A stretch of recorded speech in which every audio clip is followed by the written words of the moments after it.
Oh, lagu pujiannya sangat bagus, liriknya lagunya sangat bagus sekali. Saya terus mencari siapa yang menulis dan membuat lagunya, tetapi pada akhirnya saya tidak menemukannya. Dan dirigennya juga sangat bagus sekali.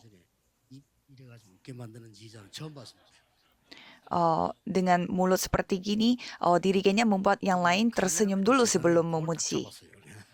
Dan lucunya lagi, kameramen mengambil gambar itu.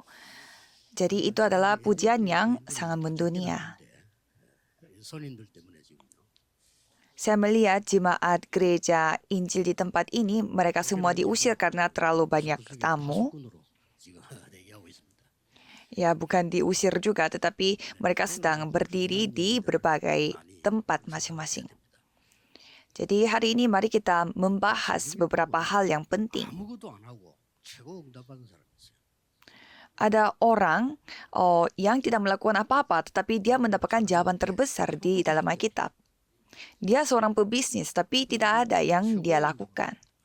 Tapi dia telah mendapatkan jawaban terbaik. Siapa itu? Theophilus.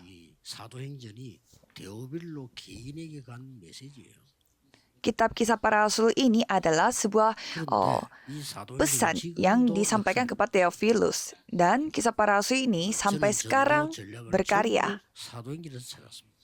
Dan semua strategi penginjilan saya, semua saya temukan di dalam Kisah Para Rasul. Ya, ini bukan miliknya organisasi Darakbang, tetapi ini semua ada di dalam Alkitab.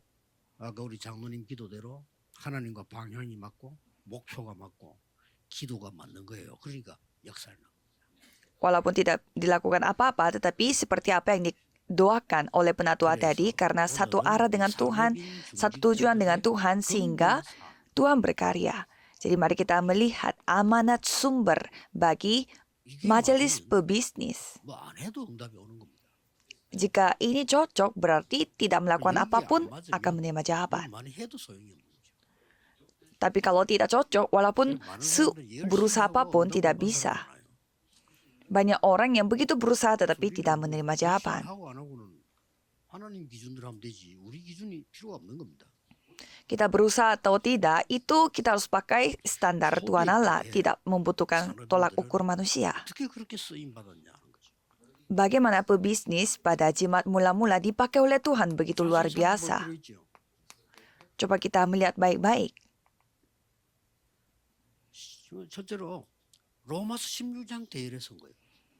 Pertama-tama, mereka masuk ke dalam tokoh-tokoh Alkitab di Roma pasal 16. Orang-orang ini adalah orang-orang yang sangat diberkati. Di antara mereka ada majelis dan pebisnis.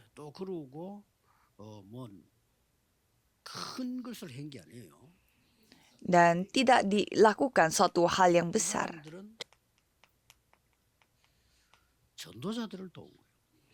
Orang-orang ini membantu para penginjil.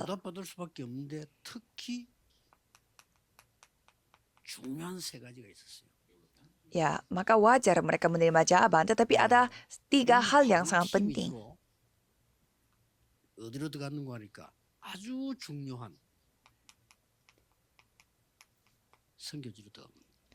Timnya Paulus pergi kemana? Ke ladang misi yang sangat penting, paling penting. Bukan ladang misi biasa, tetapi ladang misi yang dipimpin oleh Roh Kudus secara sempurna. Dan apa yang dilakukan?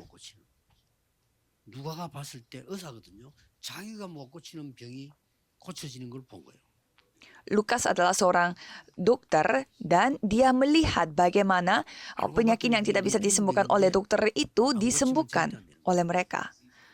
Itu adalah penyakit Nephilim dan tidak boleh tidak disembuhkan. Dan mereka pergi ke 3 tempat itu dan menerima segala berkat. Dan semua orang yang membantu Paulus menerima semua berkat ini. Dan mereka pergi kemana? Ke rumah ibadat. Ya, sangat baik sekali. Mereka hanya pergi ke tempat yang hanya diinginkan oleh Tuhan. 이 산업인이 이 사람들을 위해서 산업을 하니 하나님 그 산업을 축복하실 수밖에 없어. Dan karena pebisnis ini melakukan bisnisnya untuk orang-orang itu, maka Tuhan pasti memberkati bisnisnya. Jadi saya sampai meneliti bagaimana Priscilla Aquila sebagai contohnya. 한국말로도 번역이 된 걸로 알고 있어요. Saya menemukan sebuah buku komentar itu sangat susah dan saya 번역이 안 되고 mendengar sekarang baru 책이 어려운 책이에요. diterjemahkan dalam bahasa Korea. Karena bukunya itu begitu susah sekali. 우리 서말심 교수 같은 사람이라야 볼 수 있는 책이에요. Profesor seperti Somal Sim yang kita kenal, dia saja yang bisa mengerti sesusah itu bukunya. Karena mereka benar-benar mendalami. International Critical Commentary라고 ICC라고 그러죠. Dan pada saat itu, mereka sebutnya itu ICC, International Critical Commentary. 브리스가 부부에 대해서만 몇 장으로 돼 있어요.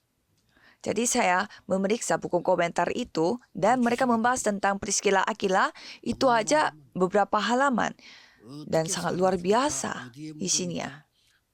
돈을 얼마 벌었다 싹 다 기록해. Mereka hidupnya bagaimana dan mereka dikubur di mana, mereka mendapatkan uang sebanyak apa. Semuanya tercatat dan mereka menjadi konglomerat. 전도자에게 모든 걸 다 제공했는데도 제법 Padahal mereka memberi segalanya kepada para penginjil, tetapi mereka tetap menjadi sangat kaya. 그렇잖아요. Padahal ada juga orang yang menjadi miskin, padahal dia tidak memberi persembahan. Mereka memberi segalanya, tapi menjadi milioner. 아, 이게 이렇게 가치 중요한 일이구나. Jadi saya kembali menyadari bahwa ini memang hal yang sangat bernilai. 산업인들이 지금 근본적인 사명이 뭘까요? Maka apa amanat dasar bagi pebisnisan ini? 사람들이 가장 먼저 해야 되는 게 나를 치유해야 돼요. Hal yang paling dilakukan secara pertama, termasuk diri kita adalah menyembuhkan diri kita. Lalu kita menyembuhkan gereja. Itulah amanat sumber dan amanat dasar kita. Dan lalu kita menyembuhkan orang sakit dan juga dunia. 근본 사명. Ini amanat sumbernya, 이거 안 dasarnya. 하고 다른 거 한다? 아무 소용 없어. Kita melakukan yang lain dan tidak melakukan ini, 나를 tidak ada 치유하는 gunanya. 말은 12가지 사단에 걸려버린 이거를 치유해야 돼. Menyembuhkan diri kita artinya kita harus menyembuhkan ini, di mana ini yang terjebak dalam 12 strategi setan, yaitu Yohanes 8 ayat 44. Bapamu iblis. Karena bapak kita iblis, jadi tidak bisa hidup berjalan lancar. 더큰 문제가 뭐냐? 여기서 나왔는데 그거 있다니까요. Jadi kita harus menyembuhkan itu dulu. Masalah kita yang lebih besar adalah kita sudah bebas dari itu, tapi kita tetap ada di sana. Kita sudah bebas, tapi masih ada di sana. Dan masih terjebak di dalam Kejadian pasal 3. Padahal kita sudah keluar dari sana. Itu masalahnya. 왕이 왕짓을 못하면 곤란한 거예요. 그렇죠? Kalau raja tidak hidup sebagai raja, itu masalah besar. Ada kisah pangeran dan pengemis dulu saya pernah baca. 읽어봐. Jadi saya baca buku itu karena judulnya aja sudah seru sekali. 역할을 바꿔.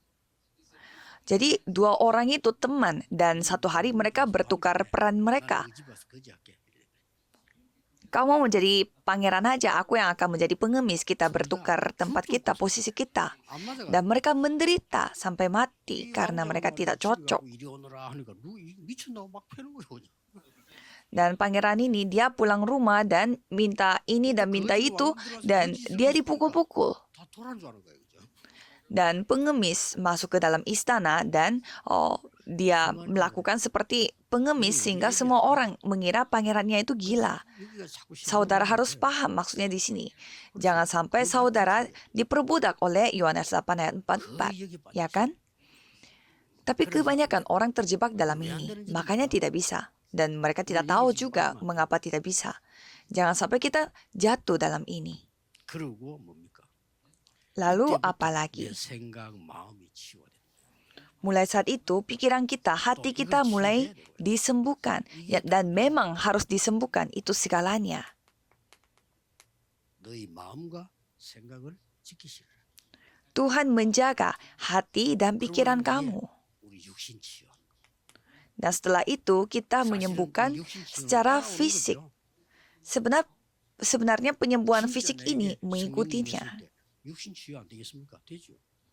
Pada saat Roh Kudus datang kepada kita, masa penyakit jasmani tidak terjadi. 평생 몸에 병듭니다. Orang yang mengalami kecelakaan dan yang kena trauma ya, dia memiliki penyakit fisik sepanjang hidup. Dan sebaliknya, orang yang menerima kepenuhan Roh Kudus pasti akan hidup juga secara fisik. Jadi ini adalah hal yang dasar. Jadi harus menyembuhkan dirinya dulu, harus senantiasa memikirkan ini. 자칫 잘못하면 빠지기 쉬워요. Orang-orang yang berposisi susah, biasanya mereka gampang sekali jatuh dalam ini. 중요하거든요. Apalagi para wakil pendeta yang akan menyamakan masa depan. Karena saudara adalah orang yang sangat penting, jangan sampai tertipu. 이 본의 아니게 흔들리기 쉽다. Apalagi gereja kecil atau gereja yang belum mandiri, bisa saja orang gampang tergoyah. Pada saat itu harus keluar dari itu. Kalau itu hal yang luar biasa akan terjadi. Jawaban itu bukannya ada di tempat yang besar. 교회에서 인본주의를 써가지고 말이에요. 저를 그 옛날에 부목사 때 나를 밀어내려고 했냐면 한 300명 정도 제자가 있나 보지. Contohnya, pada saat saya di gereja kecil dan menjadi wakil pendeta, mereka mau usir saya. 가지고 청년들이 나가 버린 거예요. Karena pada saat itu, 그게 없잖아요. muda-mudi mereka bertengkar sehingga muda-mudi itu semua meninggalkan gereja dan tidak ada muda-mudinya. Sehingga saya merasa, oh ini kehendak Tuhan. Jadi saya hanya fokus kepada muda-mudi dan mengumpulkan 300 murid 이거 전부 유광수 제자. muda-mudinya. 이래가지고 저를 쫓아내지 못하고 저 안창 마을 있잖아요. 그걸 맡긴 거예요.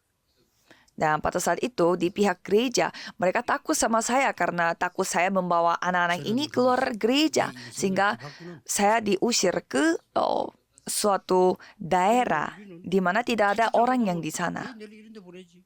이렇게 생각해버리면 난 죽는 거예요. Dan banyak yang salah paham, mengapa saya dikirim ke tempat seperti ini? Berarti ini mati. 이런 식으로 나와버리면 난 죽는 거예요. Kok begini ya? Kok pendeta dan penatua mereka pakai cara manusiawi dan mengirimkan saya ke tempat ini? Saya mau menitis gereja aja. Kalau dengan cara seperti ini, kita semuanya mati.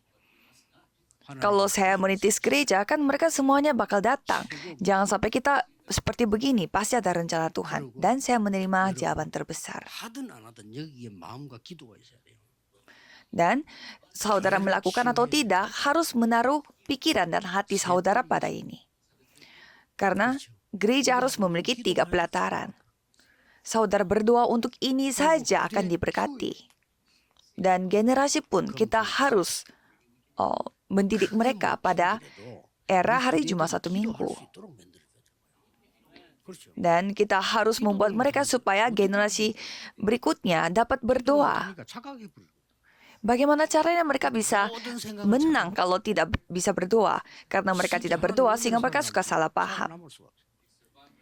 Ya, mereka tidak akan bisa hidup 종교단체에 빠져가지고 kalau bukan anugerah Tuhan. 유증이 있는데 살려야 될 거 아닙니까?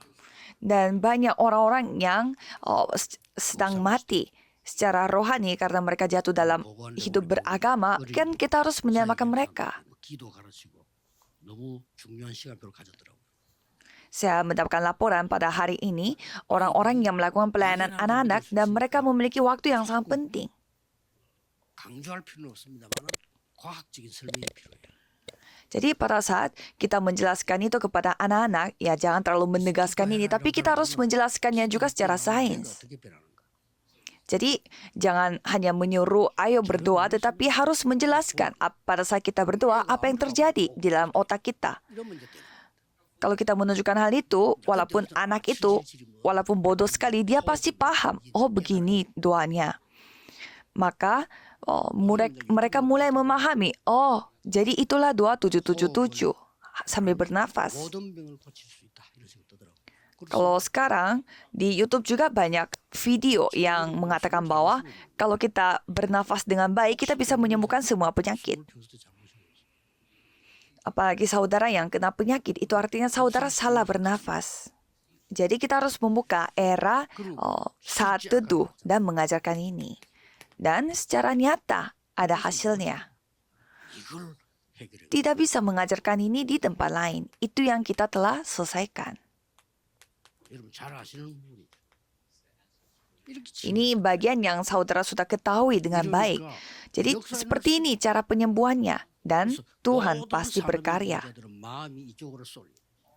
Sehingga semua majelis gereja pebisnis harus menaruh hatinya pada ini. Jadi penyembuhan pribadi, penyembuhan gereja, dan penyembuhan duniawi. Kalau bukan ini berarti semuanya sia-sia. 이 숫자가 안 많아도 돼. 한 명만 나와도 돼요. 그렇죠. Saudara tidak membutuhkan banyak orang, satu orang sudah cukup. Karena Tuhan pasti akan bekerja walaupun hanya satu orang. Apa ciri-cirinya? remnant 7 증거 있잖아요. Kan ada 7 remnant, ada buktinya. 한 명만 해도 하나님은 하실 수 있대요. Memang dibutuhkan banyak jumlah, tetapi satu orang pun Tuhan dapat berkarya. Kalau bagi kita, kita membutuhkan angka, tetapi bagi Tuhan, 굉장한 역할. Tuhan tidak membutuhkan angka. Jadi ini hal yang luar biasa. 일부러 지금 순회하면서 여기 왔는데 이 교회는 작은 교회 아니에요. Kita sedang berkeliling dan 그 스몰 시티 sampai di gereja ini hari ini, dan ini bukan gereja kecil. 할수 없는 거예요. Apalagi pendeta Somaisim di sini, 작보고 그냥 공부해가 논문쓴 거예요. ia melakukan hal yang biasanya tidak bisa dilakukan oleh para skolar. Karena banyak skolar, mereka suka menulis skripnya itu mempelajari buku orang lain. 논문 써달라고 박사 논문 써달라고 학교 다닐 때부터 얘들 이렇게 요청이 왔어요. Sejujurnya, banyak dari pendeta-pendeta senior saya minta tolong saya untuk menulis skripsinya buat dia. Saya kayaknya ada 10 skripsi. 보고 싶다고. Dan setelah mereka pensiun dan mereka telepon saya, katanya mereka kangen. Ya kalau saya menulis skrip untuk mereka, ya saya dapat uang juga. Itu kan semua uang milik saya. Kan tidak ketahuan sama istri saya. Tidak apa-apa. 이한 명이 이런 역사. Jadi satu orang ini di mana Tuhan berkarya. 히브리 11장. Dan tokoh-tokoh yang di Ibrani pasal 11. Di sana ada nama-nama pahlawannya. 힘이 나온 거예요. Dan pada saat mereka mengubah dunia, di sini ada satu tim. 바울 팀이 나옵니다. Timnya Paulus. 그래서 여러분의 만남도 지금부터 굉장히 중요하죠. Jadi pertemuan saudara juga sangat penting dari sekarang. 처음으로 이제 쉽게 말하면 전도 훈련 처음부터 끝까지 한 번도 안 빠지고 훈련한 분이 이제 총회장이 돼요. Jadi sekarang yang menjadi ketua organisasi pertama kalinya 저는 orang 이런 yang 시간을 mendapatkan pelatihan pertama dari 이제 sampai sekarang dia yang terpilih menjadi ketua organisasi. 그래서 알류 Jadi saya sangat senang sekali. Jadi ini saatnya kita melakukan penginjilan secara benar-benar. 이 지금 총회는 목사님들 중심돼서 전도를 제대로 Jadi mari kita memulai Universitas Remnon. Kalau Universitas Remnon berpusat pada jemaat biasa, dan kalau untuk sinode berpusat pada para pendeta. 있기 때문에 쉽게 이해할 수 있어요. 어려울 거 없습니다. 그냥 캠프를 하면 안 돼요. Dan kita mulai penginjilan yang secara sungguh-sungguh. Ya, jadi jangan kita perkabaran Injil begitu saja, tetapi 확실한 제자 12명 이상 나올 때까지 캠프. kita terus melakukan perkabaran Injil untuk satu daerah sampai kita mendapatkan 12 murid. 그래서 이번에 알류 Kalau itu semua berkat kita akan terima. 확실한 황금 어장이나 아니면 사각지대나 아니면 재앙지대 선택을 해서 등록해야 받아준다. 안 그러면 안 받아준다. Dan yang mau daftar di Universitas Remnon, mereka harus daftarnya itu dengan cara menseleksi apa zona yang mereka miliki. Zona emas atau zona yang tersembunyi atau zona bencana. Kalau tidak kita akan terima. Dan nanti kita akan membuat 살릴 전도지교를 gereja regional penginjilan yang akan menyelamatkan gereja. Jadi kita akan membuat gereja regional yang akan menyelamatkan gereja tidak mandiri. 캠프를 시작. Dan kita mempertemukan mereka dengan gereja belum mandiri. 기회가 왔어. Dan kalau dari sinode, kita melakukan perkabaran Injil. 그런 사람들만 모여야 되는데 지금 그런 사람은 딱 Jadi sampai sekarang kita belum sempat untuk melakukan kesempatan seperti ini. Tetapi sekarang saatnya hanya orang yang menginjil saja yang berkumpul. Dan saya melihat komite tetap juga sama. Hanya benar-benar menginjil saja yang berkumpul secara otomatis. Sekarang benar-benar berubah. 자기 거를 포기하고 우린다고 한 사람. Mereka adalah orang-orang yang benar-benar menginjil, yang menyerah milik mereka dan mereka datang kepada 다 kita. 우리 이영태 목사 같은 저런 사람들요. 예를 든다면 성길교만 얘기하자면 이영태, 이상배 다 성길교 출신이에요. Dan kalau kita bahas pendeta Iyong Tek dan pendeta Isang B, mereka semua dari gereja Kristen Kudus Korea. Kalau mereka membuang semua syarat dan semua latar belakang mereka yang bagus-bagus dan memulai secara baru. Apalagi pendeta Isang B juga. 지금까지 있다니까요. Dia pasti udah menjadi ketuanya di sana. Tapi sekarang 사람은 딱 모이고 dia tidak bisa menjadi ketua di 오직 tempat 전도를 위해서 ini. 나는 하나님 앞에 평생을 살겠다. Mereka hanya mengakui bahwa untuk penginjilan ini aku akan menghabiskan waktuku di hadapan Tuhan. 그리고 앞으로 Maka dari itu orang-orang seperti ini saja yang datang ke Universitas Remnant. 저 지역은 교회가 필요하구나. Jadi kita bisa mendapatkan penyadaran, 그 캠프를 하라니까요. gereja seperti ini yang dibutuhkan di daerah itu. 안 받아도 괜찮지만 안 받을 수가 없지. Ya kalau itu pasti kita akan menerima berkat. Ya tidak apa-apa kita tidak menerima berkat, tetapi pasti akan menerima 너무 좋은 berkat. 찬스가 왔어요. Ini titik mulai yang baru, kesempatan baru. 역사에 나는 전달 찬스가 왔다. Ini adalah kesempatan yang bagus di mana 그리고 Tuhan 그거는 benar-benar 제가 berkarya. 싹전쟁이다 그런 겁니다. Jadi itu yang 어떤 거는 biasa 몇 saya 십년을 alami selama ini. 동아대 같은 Kadang 거 ada 몇 juga yang puluhan tahun kita harus tunggu, apalagi Universitas Donga. Pada saat saya pergi ke kota Yongdo itu 40-an tahun. Dan pada saat saya masuk ke Universitas Donga itu umur saya 20-an. 딱 답이 나와. Tapi sangat menakjubkannya saya menerima jawabannya di kota Yongdo. 일어나기 시작. Dan di sana para profesor mulai dibangun. 동아대 캠프는 안 나간 거죠. Nah, mulai saat itu saya tidak pergi lagi ke Universitas Donga. Kenapa? Karena sudah ada orang yang dapat dipercaya. 그럼 앞으로 그 Jadi kita 상태가 어떤지 harus 그건 bersyukur. Dan kita tidak tahu apa yang akan terjadi melalui orang-orang 전국 itu. 세계 우리 산업인들 참된 축복받는 시작이 되기를 예수 그리스도 이름으로 축복합니다. Pebisnis yang ada di seluruh dunia, saya berdoa supaya ini bisa menjadi titik mulai baru yang menerima berkah sesungguhnya. Anugerah Yesus Kristus yang menjadi Raja atas segala raja 완전하신 사랑하신 dan kasih Tuhan 성령님의 yang 역사하심. sempurna dengan anugerahnya dan 전국 pekerjaan 세계 Roh 참 Kudus 전도할 산업인들 akan turun di atas setiap pebisnis yang akan melakukan penginjilan di seluruh dunia dan juga majelisnya akan bersama dengan mereka dari sekarang 함께 되실지어다. sampai selama-lamanya. Amin.